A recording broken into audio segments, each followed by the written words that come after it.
Hi friends, welcome to Kannada moral stories. ರಾತ್ರಿ ಗುಡುಗು ಮಿಂಚು ಮತ್ತು ಮಳೆ ಜೋರಾಗಿ ಬರ್ತಾ ಇತ್ತು. ಎಲ್ಲರೂ ಮನೆಗಳಲ್ಲಿ ಬೆಚ್ಚಗೆ ಮಲಗಿದ್ರು. ಆದರೆ ಆ ಮನೆಯಲ್ಲಿ ಮಾತ್ರ ಜೋರಾಗಿ ಅಳುವ ಶಬ್ದ ಕೇಳಿಸ್ತಾ ಇತ್ತು. ನನ್ನನ್ನು ಹೊಡಿಬೇಡಿ, ನನ್ನನ್ನು ಮನೆಯಿಂದ ಹೊರಗೆ ಹಾಕಬೇಡಿ ಅಂತ ಕೇಳಿಕೊಳ್ತಾ ಇದ್ರು. ದೀಪಾಳ ಗಂಡ ಸುರೇಶ್ ತನ್ನ ಹೆಂಡತಿಯನ್ನು ಬೆಲ್ಟಿನಿಂದ ಜೋರಾಗಿ ಹೊಡಿತಾ ಇದ್ದ. ಸುರೇಶ್ ಅವರ ಅಮ್ಮ ಕೂಡ ಅವನ ಜೊತೆ ಸೇರಿಕೊಂಡು ಸೊಸೆಯನ್ನು ಚೆನ್ನಾಗಿ ಹೊಡಿತಾ ಬೈತಾ ಇದ್ರು. ಅವಳನ್ನು ತುಂಬಾ ಕೆಟ್ಟದಾಗಿ ನಡೆಸಿಕೊಳ್ತಾ ಇದ್ರು. 5 ವರ್ಷ ಆಗೋಯ್ತು ನಿನ್ನನ್ನು ಮದುವೆ ಮಾಡಿಕೊಂಡು ಈ ಮನೆಗೆ ಕರ್ಕೊಂಡ್ಬಂದು. ಇವತ್ತಿನ ತನಕ ಒಂದೇ ಒಂದು ಮಗುವನ್ನು ಕೂಡ ಕೊಟ್ಟಿಲ್ಲ ನೀನು. ನಿನ್ನಿಂದ ನಮ್ಮ ವಂಶ ನಿರ್ವಂಶವಾಗ್ಬಿಡುತ್ತೆ. ನೀನೊಬ್ಬಳು ಬಂಜೆ ಎಂದು ಆ ತಾಯಿ ಮಗ ಇಬ್ಬರು ದೀಪಾಳನ್ನು ಚೆನ್ನಾಗಿ ಹೊಡಿತಾ ಇದ್ರು. ನೀನು ಬಂಜೆ, ನಮ್ಮ ಮನೆಯಲ್ಲಿ ಇರುವ ಹಕ್ಕು ನಿನಗಿಲ್ಲ ಅಂತ ಹೇಳಿ ಆ ಜೋರು ಮಳೆಯಲ್ಲಿ ಅವಳನ್ನು ಮನೆಯಿಂದ ಹೊರ ಹಾಕಿ ಬಿಡ್ತಾರೆ. ದೀಪ ಅವರ ಮುಂದೆ ಕೈ ಜೋಡಿಸಿ ಗಂಡನಿಗೆ ಮತ್ತು ಅತ್ತೆಗೆ ತುಂಬ ವಿನಂತಿಸಿಕೊಳ್ತಾ ಇದ್ಲು. ದಯವಿಟ್ಟು ದಯವಿಟ್ಟು ನನ್ನನ್ನು ಮನೆಯಿಂದ ಹೊರ ಹಾಕಬೇಡಿ. ನಾನು ಎಲ್ಲಿಗೆ ಹೋಗಬೇಕು? ನನಗೆ ನಿಮ್ಮನ್ನು ಬಿಟ್ಟರೆ ಬೇರೆ ಯಾರಿದ್ದಾರೆ?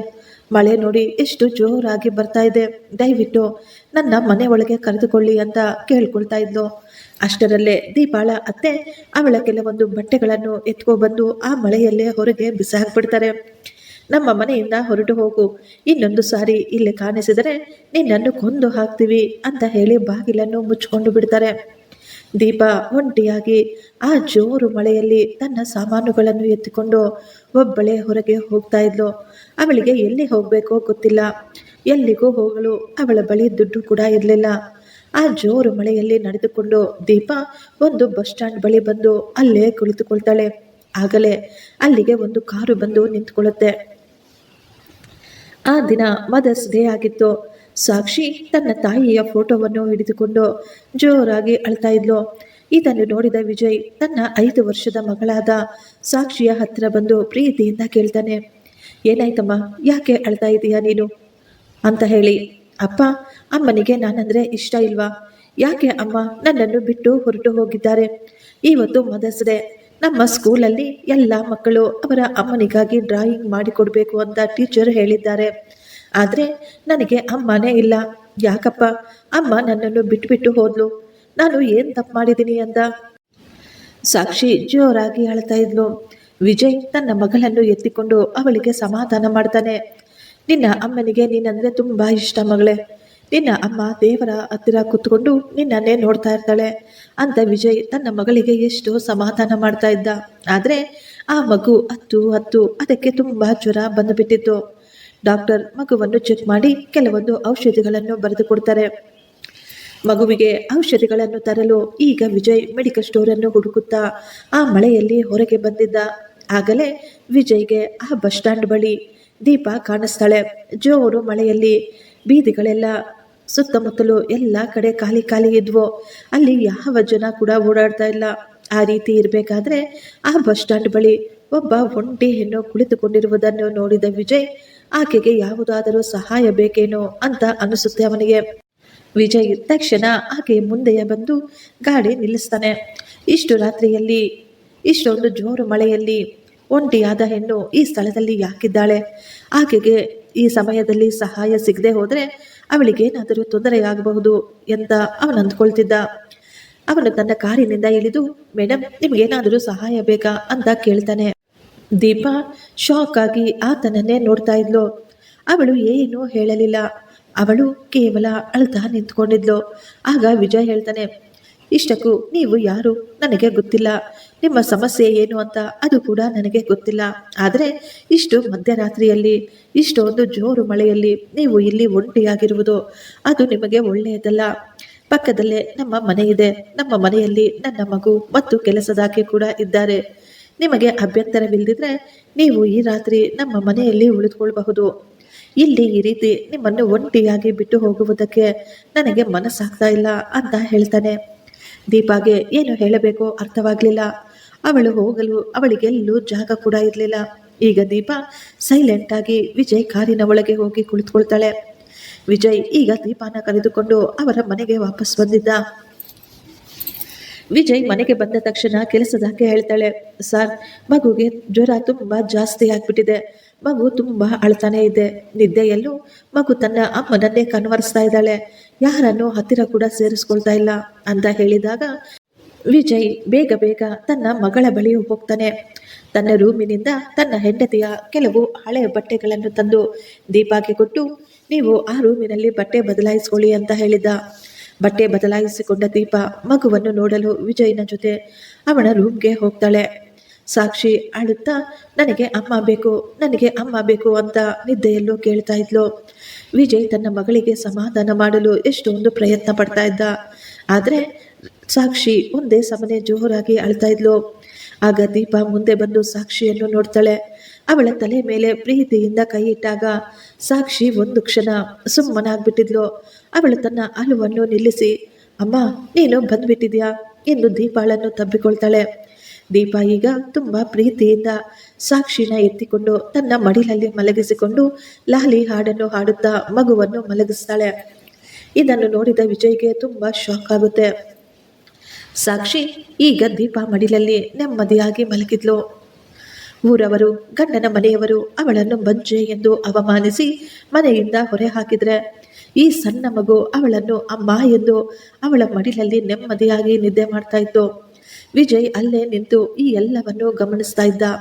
ಅವನಿಂದ ಇದನ್ನು ನಂಬಲೇ ಸಾಧ್ಯವಾಗಲಿಲ್ಲ. ವಿಜಯ್ ಮಗಳಿಗೆ ಬೇಕಾದ ಎಲ್ಲವನ್ನೂ ಮಾಡ್ತಾ ಇದ್ದ. ಮಗು ನೋಡಿದ ಎಲ್ಲವನ್ನೂ ಕೊಡಿಸ್ತಾ ಇದ್ದ. ಆದರೆ ಸಾಕ್ಷಿ ಮಾತ್ರ ಯಾವತ್ತೂ ಇಷ್ಟೊಂದು ನೆಮ್ಮದಿಯಾಗಿ ಮಲಗಿದ್ದೇ ಇಲ್ಲ. ಈ ದಿನ ಆ ಮಗು ನೆಮ್ಮದಿಯಾಗಿ ಮಲಗಿತ್ತು. ಬೆಳಿಗ್ಗೆ ವಿಜಯ್ ಏನು ಹೇಳದೆ ಕೆಲಸದ ಮೇಲೆ ಹೊರಟೋಗ್ತಾನೆ. ಅವನು ಸಾಯಂಕಾಲ ಕೆಲಸದಿಂದ ಮನೆಗೆ ಬಂದಾಗ ದೀಪ ಸಾಕ್ಷಿಯನ್ನು ಎತ್ತಿಕೊಂಡು ಪ್ರೀತಿಯಿಂದ ಅವಳಿಗೆ ಕೈ ತುತ್ತು ತಿನ್ನಿಸ್ತಾ ಇದ್ಲು. ಮಗುವಿಗೆ ಅವಳು ಕಥೆಗಳನ್ನು ಹೇಳ್ತಾ ಇದ್ಲು. ಸಾಕ್ಷಿ ಕೂಡ ತನ್ನ ತಾಯಿಯ ಮಡಿಲಲ್ಲೇ ಇರುವ ಹಾಗೆ ತುಂಬಾ ಸಂತೋಷವಾಗಿ ದೀಪ ಜೊತೆ ಆಟವಾಡ್ತಾ ಇದ್ಲು. ದೀಪ ತನ್ನ ಎಲ್ಲ ಕಥೆಯನ್ನು, ತನ್ನ ಎಲ್ಲ ದುಃಖವನ್ನು ವಿಜಯ್ ಜೊತೆ ಹಂಚಿಕೊಳ್ತಾಳೆ. ವಿಜಯ್ ಈಗ ದೀಪಳನ್ನು ತನ್ನ ಮನೆಯಲ್ಲಿಯೇ ಇರಲು ಕೇಳಿಕೊಳ್ತಾನೆ. ಪ್ಲೀಸ್, ನನ್ನ ಈ ಸಣ್ಣ ಮಗುವಿಗಾಗಿ ನೀವು ಇಲ್ಲೇ ಇರಿ. ನಿಮಗೆ ಇಲ್ಲಿ ಯಾವುದೇ ರೀತಿಯ ತೊಂದರೆಯಾಗುವುದಿಲ್ಲ. ನೀವು ಇಲ್ಲಿ ಧೈರ್ಯವಾಗಿ ಆರಾಮವಾಗಿ ಇರಬಹುದು ಅಂತ ಹೇಳ್ತಾನೆ. ದೀಪ ಅವನ ಮಾತುಗಳಿಗೆ ಒಪ್ಪಿಕೊಂಡಿದ್ದು. ಕೆಲವು ದಿನಗಳ ನಂತರ ವಿಜಯ್ ಕೇಳ್ತಾನೆ, ಸುರೇಶ್ ನಿನ್ನನ್ನು ಯಾವತ್ತೂ ಅರ್ಥ ಮಾಡಿಕೊಳ್ಳಲು ಪ್ರಯತ್ನಿಸಲಿಲ್ವಾ? ದೀಪ, ನೀನು ನಿಜವಾಗಿಯೂ ತುಂಬ ಒಳ್ಳೆಯ ಹೆಣ್ಣುಮಗು. ಕೇವಲ ಮಕ್ಕಳಿಲ್ಲ ಎಂದು ಯಾರಾದರೂ ತನ್ನ ಹೆಂಡತಿಯನ್ನು ಈ ರೀತಿ ಬಿಟ್ಟುಬಿಡ್ತಾರಾ? ಆಗ ದೀಪ ಹೇಳಿದ್ಲು, ನನ್ನ ಗಂಡನಿಗೆ ನನ್ನಂತಹ ಸಿಂಪಲ್ ಆದ ಹೆಣ್ಣು ಅವರಿಗಿಷ್ಟವಿಲ್ಲ. ಅವರಿಗೆ ಫ್ಯಾಷನ್ ಬಟ್ಟೆಗಳನ್ನು ಹಾಕಿಕೊಂಡು ಇಂಗ್ಲಿಷಿನಲ್ಲಿ ಮಾತನಾಡುತ್ತಾ ಪಾರ್ಟಿಗಳಿಗೆ ಹೋಗುವಂತಹ, ಅವರ ಜೊತೆ ಕುಳಿತುಕೊಂಡು ಕುಡಿಯುವಂತಹ ಹೆಣ್ಣು ಅಂದ್ರೇ ಅವರಿಗೆ ತುಂಬ ಇಷ್ಟ. ನಾನು ಹಳ್ಳಿಯಿಂದ ಬಂದವಳು. ನನಗೆ ಅದೆಲ್ಲ ಬರೋದಿಲ್ಲ ಸರ್. ನಾನು ತುಂಬ ಕಡಿಮೆ ಓದ್ಕೊಂಡಿದ್ದೀನಿ. ನನ್ನ ತಾಯಿ ನಾನು ಸಣ್ಣವಳಿದ್ದಾಗಲೇ ತೀರ್ಕೊಂಡ್ಬಿಟ್ಟಿದ್ರು. ನನ್ನ ಮದುವೆಯಾದ ಮೇಲೆ ಅಪ್ಪ ಕೂಡ ತೀರ್ಕೊಂಡ್ಬಿಟ್ರು. ನನಗೆ ಈಗ ಯಾರೂ ಇರಲಿಲ್ಲ. ಆದ್ದರಿಂದಲೇ ನಾನು ಆ ಮನೆಯನ್ನು, ಆ ಜನರನ್ನು ನನ್ನವರನ್ನಾಗಿ ಮಾಡಿಕೊಳ್ಳಲು ಪ್ರಯತ್ನಿಸ್ತಾ ಇದ್ದೆ. ಆದರೆ ಅದು ಅವರಿಗೆ ಸ್ವಲ್ಪ ಕೂಡ ಇಷ್ಟವಾಗಲಿಲ್ಲ. ಅವರಿಗೆ ನಾನಲ್ಲ, ಕೇವಲ ನನ್ನಿಂದ ಒಂದು ಮಗು ಬೇಕಿತ್ತು ಅಷ್ಟೇ ಎಂದು ದೀಪ ಹೇಳಿ ಕಣ್ಣೀರು ಹಾಕ್ತಾ ಇದ್ಲು. ದೀಪ, ಹೆಣ್ಣನ್ನು ಅರ್ಥ ಮಾಡಿಕೊಳ್ಳಲು ವಿದ್ಯೆ ಬೇಕಾಗಿಲ್ಲ, ಒಳ್ಳೆಯ ಹೃದಯ, ಸಂಸ್ಕಾರ ಇರಬೇಕು ಎಂದು ವಿಜಯ್ ಅವಳಿಗೆ ಸಮಾಧಾನ ಮಾಡ್ತಾ ಇದ್ದ. ಈ ಪ್ರಪಂಚದಲ್ಲಿ ನನ್ನನ್ನು ಕೂಡ ಅರ್ಥ ಮಾಡಿಕೊಳ್ಳುವವರು ಇದ್ದಾರೆ ಅಂತ ದೀಪ ತುಂಬ ಸಂತೋಷ ಪಟ್ಕೊಳ್ತಾಳೆ. ದೀಪ ಆ ಮನೆಯನ್ನು ತುಂಬ ನೀಟಾಗಿ ಸುಂದರವಾಗಿ ಇಡುತ್ತಾ ತನ್ನ ಮನೆಯಂತೆಯೇ ನೋಡಿಕೊಳ್ತಾ ಇದ್ಲು. ಅವರಿಬ್ಬರ ಮಧ್ಯೆ ಈಗ ಒಳ್ಳೆಯ ಸ್ನೇಹದ ಸಂಬಂಧ ಕೂಡ ಬೆಳೆದಿತ್ತು. ದೀಪ ಮನೆಯಲ್ಲಿ ತುಂಬ ಸುರಕ್ಷಿತವಾಗಿ ಇದ್ಲು. ದೀಪ ಬಂದ ನಂತರ ಆ ಮನೆಯ ಪರಿಸ್ಥಿತಿ ಪೂರ್ತಿಯಾಗಿ ಬದಲಾಗಿಬಿಟ್ಟಿತ್ತು. ಸಾಕ್ಷಿ ಸ್ಕೂಲಿಂದ ಬಂದ ತಕ್ಷಣ ದೀಪಾಳ ಬಳಿ ಓಡಿ ಬಂದು ಸ್ಕೂಲ್ನಲ್ಲಿ ನಡೆದ ಎಲ್ಲವನ್ನೂ ಹೇಳ್ತಾ ಇದ್ಲು. ಈಗ ಆ ಮಗು ಒಂಟಿಯಾಗಿ ತನ್ನ ತಾಯಿಯ ಫೋಟೋವನ್ನು ನೋಡಿ ಅಳ್ತಾ ಇರಲಿಲ್ಲ. ಅದು ದೀಪ ಜೊತೆ ತುಂಬ ಸಂತೋಷವಾಗಿ ಆಟವಾಡ್ತಾ ಇತ್ತು. ಆ ದಿನ ಸಾಕ್ಷಿ ಸ್ಕೂಲ್ನಿಂದ ಬಂದು ತನ್ನ ಸ್ಕೂಲ್ನಲ್ಲಿ ತಾನು ಮಾಡಿದ ಡ್ರಾಯಿಂಗನ್ನು ತೋರಿಸುತ್ತಾ ಇದ್ಲು. ಇವತ್ತು ಸ್ಕೂಲ್ನಲ್ಲಿ ಟೀಚರ್ ಹೇಳಿದ್ರು, ನಿಮ್ಮ ಫ್ಯಾಮಿಲಿ ಫೋಟೋವನ್ನು ಡ್ರಾಯಿಂಗ್ ಮಾಡಿಕೊಡಬೇಕು ಅಂತ. ಅಮ್ಮ, ಇಲ್ಲಿ ನೋಡು, ನಾನು ನಿಮ್ಮಿಬ್ಬರ ಫೋಟೋವನ್ನು ಕೂಡ ಮಾಡಿದ್ದೇನೆ. ಚೆನ್ನಾಗಿದೆಯಾ? ಸಾಕ್ಷಿ ಬಾಯಿಂದ ಅಮ್ಮ ಎನ್ನುವ ಆ ಶಬ್ದ ಕೇಳಿದ ತಕ್ಷಣ ದೀಪ ಆಶ್ಚರ್ಯದಿಂದ ಮತ್ತು ಶಾಕ್ ಆಗಿ ಹಾಗೆಯೇ ಕುಳಿತುಕೊಂಡು ನೋಡ್ತಾ ಇದ್ಲು. ಈಗ ದೀಪ ಮಗುವನ್ನು ತನ್ನ ಹತ್ತಿರ ಕರೆದುಕೊಂಡು, ಸಾಕ್ಷಿ, ನಿನ್ನ ಅಮ್ಮ ನಾನಲ್ಲ ಮಗು, ನಿನ್ನ ಅಮ್ಮ ಆ ಫೋಟೋದಲ್ಲಿ ಇದ್ದಾರಲ್ಲ, ಆ ಸುಂದರವಾದ ಹೆಣ್ಣು, ಅವರು ನಿನ್ನ ತಾಯಿ. ಸಾಕ್ಷಿ ಓಡಿ ಹೋಗಿ ತನ್ನ ಅಮ್ಮನ ಫೋಟೋ ತೆಗೆದುಕೊಂಡು ಬರ್ತಾಳೆ. ಅಪ್ಪ ಹೇಳಿದ್ರು ಅಮ್ಮ ದೇವ್ರ ಹತ್ರ ಹೊರಟೋಗಿದ್ದಾಳೆ ಅಂತ. ಆದರೆ ಅಮ್ಮ ನಾನು ಒಬ್ಬಳೇ ಬಿಟ್ಟು ಹೋಗಲಿಲ್ಲ. ನಾನು ಅಳೋದನ್ನ ನೋಡಿ ಅಮ್ಮ ನನಗೋಸ್ಕರನೇ ನಿಮ್ಮನ್ನು ನಮ್ಮ ಮನೆಗೆ ಕಳಿಸ್ಕೊಟ್ಟಿದ್ದಾರೆ. ನಿಮ್ಮ ಕಣ್ಣುಗಳು ಅಮ್ಮನ ಕಣ್ಣಿನ ರೀತಿಯೇ ಇದೆ. ನೀವು ನನ್ನನ್ನು ಎತ್ತಿಕೊಂಡು ಊಟ ಮಾಡಿಸಿದಾಗ ಲಾಲಿ ಹಾಡು ಹಾಡಿದ್ರೆ ನನಗೆ ಅಮ್ಮನ ನೆನಪು ಬರುತ್ತೆ. ಅಮ್ಮ ಊಟ ಮಾಡಿಸಿದ ಹಾಗೆಯೇ ಇರುತ್ತೆ. ನೀವು ನನ್ನ ಹೊಸ ಅಮ್ಮ. ಅಮ್ಮ. ದೀಪ ಸಾಕ್ಷಿಯನ್ನು ತಬ್ಬಿಕೊಂಡು ಜೋರಾಗಿ ಅಳ್ತಾ ಇದ್ಲು. ಈ ಸಮಾಜ, ತನ್ನ ಅತ್ತೆ ಮನೆಯವರು ಅವಳನ್ನು ಬಂಜೆ ಎಂದು ಮನೆಯಿಂದ ಹೊರಹಾಕಿ ಬಿಟ್ಟಿದ್ರು. ಆದರೆ ಈ ದಿನ ಒಂದು ಸಣ್ಣ ಮಗು ಈ ಪ್ರಪಂಚದ ಅತಿ ದೊಡ್ಡ ಸಂತೋಷವನ್ನು ಅವಳ ಮಡಿಲಿಗೆ ಹಾಕಿತ್ತು. ಸಾಕ್ಷಿ ಅಮ್ಮ ಎಂದು ಕರೆದ ಆ ಕ್ಷಣದಿಂದ ದೀಪಾಳ ಎಲ್ಲ ನೋವು, ಎಲ್ಲ ಗಾಯಗಳು, ಎಲ್ಲ ದುಃಖ ಮಾಯವಾಗಿ ಬಿಟ್ಟಿದ್ವು. ದೀಪ ಈಗ ಆ ಮನೆಯಲ್ಲಿ ಒಬ್ಬ ಅತಿಥಿಯಾಗಿರಲಿಲ್ಲ, ಆ ಮನೆಯ ಜೀವವೇ ಆಗಿಬಿಟ್ಟಿದ್ಲು. ಆದರೆ ಈ ಸಮಾಜ ಒಂಟಿ ಹೆಣ್ಣನ್ನು ನೆಮ್ಮದಿಯಾಗಿ ಬದುಕೋದಕ್ಕೆ ಬಿಡೋದಿಲ್ಲ. ಅಕ್ಕಪಕ್ಕದ ಮನೆಯವರು ದೀಪ ಬಗ್ಗೆ ಗುಸುಗುಸು ಅಂತ ಮಾತನಾಡಿಕೊಳ್ತಾ ಇದ್ರು. ವಿಜಯ್ ಮನೆಯಲ್ಲಿ ಈ ಹೆಂಗಸು ಯಾರು, ಯಾಕೆ ಇಲ್ಲಿದ್ದಾಳೆ ಎಂದು ಅವರೆಲ್ಲ ಮಾತನಾಡಿಕೊಳ್ತಾ ಇದ್ರು.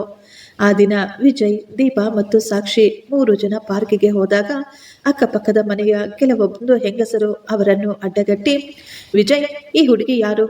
ಸಾಕ್ಷಿ ಇವಳನ್ನು ಅಮ್ಮ ಅಂತ ಯಾಕೆ ಕರೀತಾ ಇದ್ದಾಳೆ? ಇತ್ತೀಚೆಗೆ ನಿಮ್ಮ ಮನೆಯಲ್ಲಿ ಏನು ನಡೀತಾ ಇದೆ? ಇದು ಸಭ್ಯರು, ಸಂಸಾರಸ್ಥರು ಇರುವಂತಹ ಸೊಸೈಟಿ. ಇಲ್ಲಿ ಇರಬೇಕಾದರೆ ಕೆಲವೊಂದು ನಿಯಮಗಳನ್ನು ನೀವು ಪಾಲಿಸಲೇಬೇಕಾಗುತ್ತೆ. ಕಂಡವರನ್ನು ಈ ರೀತಿ ಮನೆಯಲ್ಲಿ ಇಟ್ಟುಕೊಳ್ಳುವುದು ಇದು ಸರಿಯಲ್ಲ. ಅವರ ಮಾತುಗಳಿಂದ ದೀಪಾಗೆ ತುಂಬಾ ಅವಮಾನವಾಗ್ತಾ ಇತ್ತು. ಅವಳು ತಲೆ ಬಗ್ಗಿಸಿಕೊಂಡು ಅಲ್ಲಿಂದ ಹೋಗಲು ಮುಂದಾಗ್ತಾಳೆ. ಆಗಲೇ ವಿಜಯ್ ಎಲ್ಲರ ಮುಂದೆ ಅವಳ ಕೈಯನ್ನು ಗಟ್ಟಿಯಾಗಿ ಹಿಡಿದುಕೊಂಡಿದ್ದ. ಅವನು ತುಂಬಾ ಕೋಪವಾಗಿ ಹೇಳ್ತಾನೆ, ನನ್ನ ಮಗಳ ಈ ಸಂತೋಷಕ್ಕೆ ಕಾರಣ ಇವಳೆ. ನನ್ನ ಮನೆಯ ಈ ಸಂತೋಷಕ್ಕೆ ಕಾರಣ ಕೂಡ ಇವಳೆ. ನಮ್ಮ ಸಂಬಂಧದ ಬಗ್ಗೆ ನಿಮಗೆ ಹೇಳುವ ಅವಶ್ಯಕತೆ ನನಗಿಲ್ಲ. ನನ್ನನ್ನು ಪ್ರಶ್ನೆ ಮಾಡುವ ಅಧಿಕಾರ ಕೂಡ ನಿಮಗೆ ಇಲ್ಲ. ನನ್ನ ಮನೆಯ ಬಗ್ಗೆ, ನನ್ನ ನಿರ್ಧಾರದ ಬಗ್ಗೆ ನಿಮಗೇನಾದರೂ ತೊಂದರೆ ಇದ್ದರೆ ನೀವು ನಿಮ್ಮ ವಿಚಾರಗಳನ್ನು ಮೊದಲು ಬದಲಾಯಿಸಿಕೊಳ್ಳಿ. ದೀಪ ಇಲ್ಲೇ ನಮ್ಮ ಮನೆಯಲ್ಲಿಯೇ ಇರ್ತಾಳೆ. ಆಕೆಯ ಬಗ್ಗೆ ಮಾತನಾಡುವುದಕ್ಕಿಂತ ಮೊದಲು ನೀವು ನನ್ನ ಬಳಿ ಮಾತನಾಡಬೇಕಾಗುತ್ತೆ. ಆಕೆಯ ಮುಂದೆ ನಾನು ನಿಂತಿದ್ದೇನೆ. ದೀಪ ವಿಜಯ್ನನ್ನೇ ನೋಡ್ತಾ ಇದ್ಲು. ಜೀವನದಲ್ಲಿ ಮೊಟ್ಟ ಮೊದಲ ಬಾರಿಗೆ ಅವಳ ಪರವಾಗಿ ಯಾರೋ ನಿಂತು ಎಲ್ಲರನ್ನೂ ಎದುರಿಸಿ ಮಾತನಾಡ್ತಾ ಇದ್ರು. ಅವಳ ಗೌರವಕ್ಕಾಗಿ, ಅವಳ ಆತ್ಮಾಭಿಮಾನಕ್ಕಾಗಿ. ಆ ದಿನ ವಿಜಯ್ ಕೆಲಸದಿಂದ ಬೇಗ ಮನೆಗೆ ವಾಪಸ್ ಬಂದು ಬಿಟ್ಟಿದ್ರು. ತನ್ನ ಮಗಳ ಜೊತೆ ಕುಳಿತುಕೊಂಡು ಮಗುವಿನ ಹೋಮ್ವರ್ಕ್ ಅನ್ನು ಸಹ ಮಾಡಿಸ್ತಾ ಇದ್ದ. ಅಷ್ಟರಲ್ಲಿಯೇ ಯಾರೋ ಬಂದು ವಿಜಯ್ ಮನೆಯ ಬಾಗಿಲನ್ನು ಜೋರಾಗಿ ತಟ್ತಾ ಇದ್ರು. ವಿಜಯ್ ಹೋಗಿ ಬಾಗಿಲು ತೆಗೆದ್ರೆ ಎದುರುಗಡೆ ಸುರೇಶ್ ನಿಂತುಕೊಂಡಿದ್ದ. ಅವನು ತುಂಬಾ ಕೋಪವಾಗಿ ಗುರಾಯಿಸ್ತಾ ಇದ್ದ. ಮನೆಯಲ್ಲಿದ್ದ ಎಲ್ಲವನ್ನು ಗಮನಿಸ್ತಾ ಇದ್ದ. ನಂತರ ದೀಪ ಕೂಡ ಅಲ್ಲಿಗೆ ಬರ್ತಾಳೆ. ದೀಪಾಳನ್ನು ನೋಡುತ್ತಾ ಜೋರಾಗಿ ಕಿರುಚಾಡ್ತಾ ಇದ್ದ. ಏಯ್, ನೀನು ಇಲ್ಲಿ ಬಚ್ಚಿಟ್ಕೊಬಿಟ್ಟಿದೀಯಾ? ಈ ಸಾಹುಕಾರನ ಮನೆಯಲ್ಲಿ ಇವನ ಜೊತೆ ಚಕ್ಕಂದ ಆಡ್ತಾ ಇದೀಯಾ? ನಿನ್ನಿಂದ ಊರಿನಲ್ಲಿ ನನಗೆ ಎಷ್ಟೊಂದು ಅವಮಾನವಾಗ್ತಾ ಇದೆ ಗೊತ್ತಾ? ನಡಿಯೇ, ನನ್ನ ಜೊತೆ ವಾಪಸ್ ಊರಿಗೆ ನಡಿ. ಈ ಮಾತುಗಳನ್ನು ಕೇಳಿ ದೀಪ ಭಯದಿಂದ ನಡುಗ್ತಾ ಇದ್ಲು. ಸುರೇಶ್ನನ್ನು ಅಲ್ಲಿ ನೋಡಿ ಅವಳ ಹಳೆಯ ಎಲ್ಲ ನೆನಪುಗಳು, ನೋವುಗಳು ಅವಳ ಕಣ್ಣೆದುರುಗಡೆ ಬಂದು ಬಿಟ್ಟಿತ್ತು. ಈಗ ವಿಜಯ್ ಮುಂದೆ ಬಂದು ಹೇಳ್ತಾನೆ, ಸುರೇಶ್, ನಿಧಾನವಾಗಿ ಮಾತನಾಡು. ಯಾರ ಪರ್ಮಿಷನ್ ತಗೊಂಡು ನಮ್ಮ ಮನೆಯ ಒಳಗೆ ಬಂದೆ ನೀನು? ಇಲ್ಲಿ ಈಕೆಯ ಮೇಲೆ ನೀನು ದಬ್ಬಾಳಿಕೆ ಮಾಡಲು ಸಾಧ್ಯವಿಲ್ಲ. ಸುರೇಶ್ ಗರ್ವದಿಂದ, ಅಹಂಕಾರದಿಂದ ಜೋರಾಗಿ ನಗುತ್ತಾ ಕೂಗುತ್ತಾ ಹೇಳ್ತಾನೆ, ಸರ್, ಇವಳು ನನ್ನ ಹೆಂಡತಿ. ಇವಳ ಮೇಲೆ ನನಗೆ ಪೂರ್ತಿ ಅಧಿಕಾರವಿದೆ. ನಿನ್ನಂತಹ ಶ್ರೀಮಂತರು ಬಡವರ ಮನೆಯ ಹೆಣ್ಣು ಮಕ್ಕಳನ್ನು, ಕಂಡವರ ಹೆಂಡತಿಯರನ್ನು ನಿಮ್ಮ ಮಾತುಗಳಲ್ಲಿ, ನಿಮ್ಮ ಮೋಹದಲ್ಲಿ ಬೀಳಿಸಿಕೊಂಡು ದುಡ್ಡಿನ ಆಸೆ ತೋರಿಸಿ ಅವರನ್ನು ನಿಮ್ಮ ಮನೆಗಳಲ್ಲಿ ಇಟ್ಕೊಳ್ತಾ ಇದ್ದೀರಾ. ನೀವು ನನಗೆ ಬುದ್ಧಿ ಹೇಳಕ್ಕೆ ಬರ್ತಾ ಇದ್ದೀರಾ? ಈಗ ನೀನು ಮರ್ಯಾದೆಯಾಗಿ ನನ್ನ ಜೊತೆ ಬಂದರೆ ಸರಿ. ಇಲ್ಲದೇ ಇದ್ರೆ ನಾನು ನಿನ್ನನ್ನು ಮತ್ತು ನಿನ್ನ ಈ ಪ್ರಿಯಕರನನ್ನು ಎಲ್ಲರ ಮುಂದೆ ಅವಮಾನ ಮಾಡಿಬಿಡ್ತೀನಿ. ಇನ್ನು ಎಂದು ನೀವುಗಳು ತಲೆ ಎತ್ತಿ ನಡೆಯೋಕೆ ಆಗದ ಹಾಗೆ ಮಾಡಿಬಿಡ್ತೀನಿ ಅಂತ ದೀಪಾಗೆ ಹೆದರಿಸ್ತಾ ಇದ್ದ. ದೀಪ ಭಯದಿಂದ ಗಡಗಡ ಅಂತ ನಡುಗ್ತಾ ಇದ್ಲು. ಅವಳು ತುಂಬ ಹೆದರ್ಕೊಂಡಿದ್ಲು. ಅವಳಿಗೆ ಏನು ಮಾಡಬೇಕೋ ಈಗ ಏನು ಹೇಳಬೇಕೋ ಅರ್ಥವಾಗಲಿಲ್ಲ. ಅಷ್ಟರಲ್ಲಿಯೇ ಅವಳ ಹಿಂದೆಯಿಂದ ಒಂದು ಧ್ವನಿ ಕೇಳಿಸಿತ್ತು. ಅಮ್ಮ ಅಮ್ಮ ಎಂದು ಸಾಕ್ಷಿ ಓಡಿ ಬಂದು ದೀಪಾಳನ್ನು ತಬ್ಬಿಕೊಂಡಿದ್ಲು. ಅಮ್ಮ ನನ್ನನ್ನು ಬಿಟ್ಟು ಹೋಗ್ಬೇಡ ಅಮ್ಮ ಅಂತ ಆ ಮಗು ಜೋರಾಗಿ ಅಳ್ತಾ ಇತ್ತು.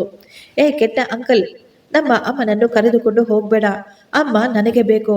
ಅಪ್ಪ ಈ ಅಂಕಲ್ನ ಇಲ್ಲಿಂದ ಕಳುಹಿಸಿಬಿಡಪ್ಪ. ಅಮ್ಮ ನನಗೆ ಪ್ರಾಮಿಸ್ ಮಾಡಿದ್ದಾರೆ, ಅವರು ಯಾವತ್ತೂ ನನ್ನನ್ನು ಬಿಟ್ಟು ಹೋಗೋದಿಲ್ಲ ಅಂತ.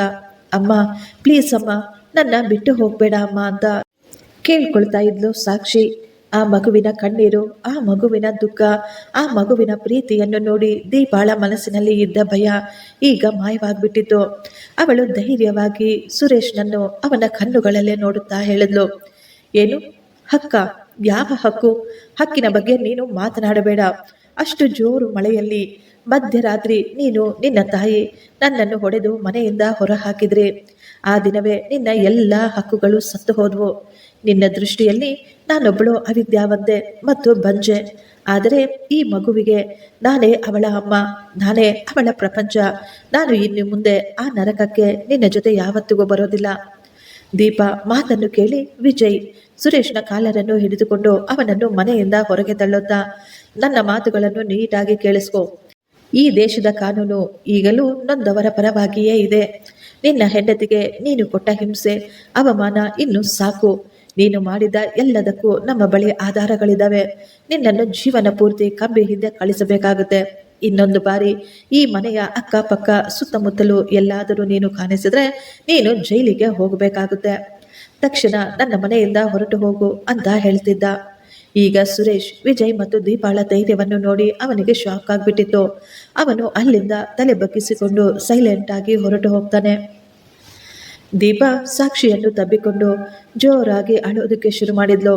ವಿಜಯ್ ಈಗ ಅವರ ಪಕ್ಕದಲ್ಲಿಯೇ ಕುಳಿತುಕೊಂಡು ದೀಪಾಳ ಕೈಯನ್ನು ಹಿಡಿದುಕೊಂಡು, ದೀಪ, ಈ ಸಮಾಜ ಏನಂದುಕೊಂಡ್ರೂ ಪರವಾಗಿಲ್ಲ, ನೀನಿಲ್ಲದೆ ನಾನು ಮತ್ತು ಸಾಕ್ಷಿ ಮತ್ತೆ ಒಂಟಿಯಾಗ್ಬಿಡ್ತೀವಿ. ನಮ್ಮ ಈ ಚಿಕ್ಕ ಸಂಸಾರದಲ್ಲಿ ನೀನು ಒಬ್ಳಾಗಿರ್ತೀಯ. ನನ್ನ ಮಗುವಿನ ತಾಯಿಯಾಗಿ, ನನ್ನ ಹೆಂಡತಿಯಾಗಿ, ನನ್ನ ಈ ಮನೆಯ ಮಹಾರಾಣಿಯಾಗ್ತೀಯ ಅಂತ ಕೇಳಿದಾಗ ದೀಪ ತನ್ನ ಕಣ್ಣೀರನ್ನು ಒರೆಸಿಕೊಂಡು ಆತನ ಮಾತುಗಳಿಗೆ ಒಪ್ಪಿಕೊಂಡಿದ್ಲು. ಇದೆಲ್ಲವನ್ನು ನೋಡಿ ಸಾಕ್ಷಿ ತುಂಬ ಸಂತೋಷ ಪಡ್ತಾಳೆ. ಈಗ ನನ್ನ ಅಮ್ಮ ಎಲ್ಲಿಗೂ ಹೋಗೋದಿಲ್ಲ, ಇನ್ಮೇಲೆ ನನ್ನ ಅಮ್ಮ ನನ್ನ ಬಳಿಯೇ ಇರ್ತಾರೆ ಅಂತ ಆ ಮಗು ಎಷ್ಟೋ ಸಂತೋಷ ಪಡ್ತಾ ಇತ್ತು. ಈಗ ದೀಪ ಸುರೇಶ್ಗೆ ಡೈವರ್ಸ್ ಕೊಟ್ಟು ಬಿಟ್ಟಿದ್ಲು. ಕೆಲವು ದಿನಗಳ ನಂತರ ದೀಪ ಮತ್ತು ಸಂಜಯ್ ಇಬ್ಬರು ರಿಜಿಸ್ಟರ್ ಮ್ಯಾರೇಜ್ ಮಾಡ್ಕೊಳ್ತಾರೆ. ಈಗ ಸಾಕ್ಷಿಗೆ ತನ್ನ ತಾಯಿ ಸಿಕ್ಕಿದ್ಲು. ವಿಜಯ್ಗೆ ತನ್ನ ಅಂಧಕಾರದ ಒಂಟಿ ಜೀವನಕ್ಕೆ ಜೊತೆಗಾತಿ ಸಿಕ್ಕಿದ್ಲು. ದೀಪಾಗೆ ತನ್ನ ಜೀವನವೇ ಮರಳಿ ಸಿಕ್ಕಿತ್ತು. ಈಗ ಆ ಮನೆ ತುಂಬ ಸಂತೋಷಗಳಿಂದ ತುಂಬಿ ತುಳುಕ್ತಾ ಇತ್ತು. ಫ್ರೆಂಡ್ಸ್, ಈ ಸ್ಟೋರಿ ನಿಮಗೆ ಇಷ್ಟವಾಗಿದ್ದರೆ ಒಂದು ಲೈಕ್ ಮಾಡಿ ಮತ್ತು ನಮ್ಮ ಚಾನಲನ್ನು ಸಬ್ಸ್ಕ್ರೈಬ್ ಮಾಡಿಕೊಳ್ಳಿ. ಥ್ಯಾಂಕ್ ಯು, ಧನ್ಯವಾದಗಳು.